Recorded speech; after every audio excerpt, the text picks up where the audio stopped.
In 1998, the lab opened its doors, and Brooklyn nightlife was never the same, but the lab started slow.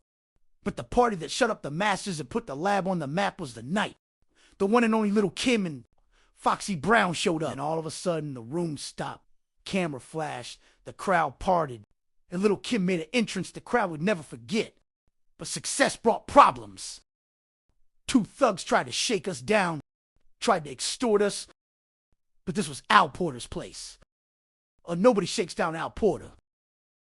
We handled that, but bigger energy was coming. And that energy was 50 young thugs led by Wu-Tang, OG Papa Wu. The next thing you know, they rushed the door. They must have forgotten where they were at, because this is the lab. Because our security was led by Brother Khalif. Some men lead by size and intimidation. But some men don't have to. Their presence does it for them.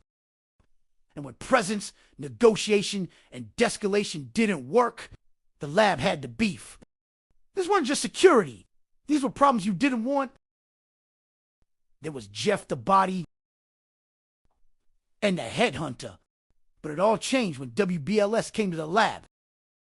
The line stretched down the block, the neighborhood was buzzing, everybody wanted in, and for a moment the lab was the hottest party in town. But running a nightclub in Brooklyn wasn't just music, parties, and women. Especially in one of the toughest neighborhoods in the city. Most people only saw the fun and excitement. But behind the scenes there was a gang war going down in the neighborhood. On one side there was the notorious Ivory Nut Davis and Darrell Homicide Bone.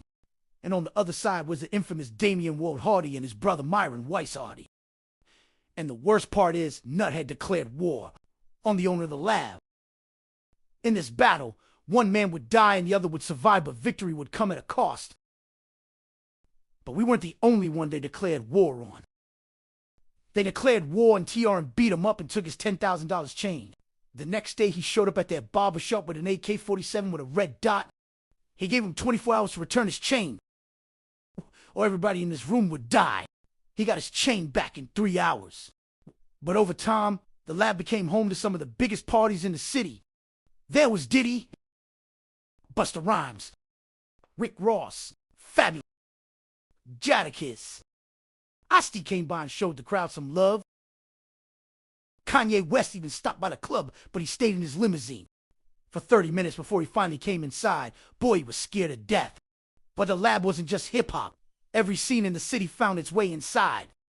There was the legendary R.R. Chanel, who brought us Homo Thug Sundays. And we had the lesbian sensation party. And the icon Jack Mizrahi brought ballroom to the lab. Every nightlife scene has an urban legend. Let me tell you about Mother U-Haul. Folks in the gay community said if you say her name 3 times, she'd appear, and what she did to men in her U-Haul truck. Something's better left unsaid. And when EDM hit the lab, we didn't know what to think. The sound, the lights, it was a spectacle. It was a circus. And the characters, he rolls himself in a carpet.